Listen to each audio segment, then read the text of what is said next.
everyone. I'm going to make a video of Dice Techno. Hope you like it, so you can comment and rate and subscribe to my channel.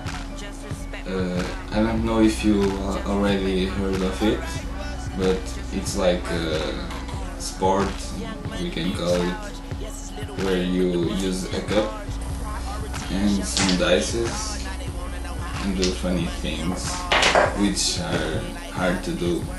So hope you like it and see ya.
A batidas como estas ficam mal acostumados e nós sempre mal comportados continuamos a deixar cair baixos bem pesados.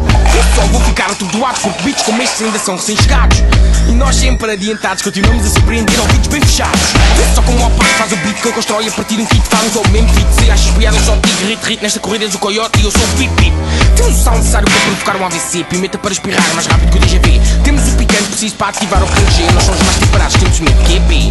Já agora o meu nome é Skillas, não tenho crianças que escrever porque as letras fazem filas e saem sempre tão bem que o ritmo não consegue bem segui-las. Eu filas e continuo a fazer, sempre com a intenção de fazer perceber que aquilo que estás a ouvir não é fácil de se entender, que aquilo que estás a ouvir não é normal de se conceber. Estou a enviar informação e tu não estás a receber, vou explicar de outra forma para o que estou a dizer.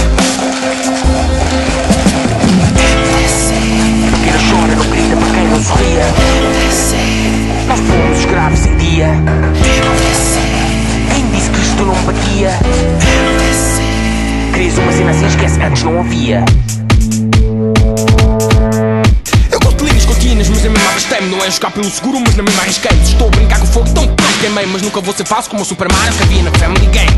Melhor este projeto é ele ser tão original, não me leve a mal, é só que não encontro igual. Então nunca vamos dizer que inventámos um novo estilo Afrotech minimal. De uma maneira real temos a rava da cidade, a calma do mundo rural. Somos a boa notícia na rotina matinal, tal e qual, mas não como um jornal. Fuleiro escandaloso de uma forma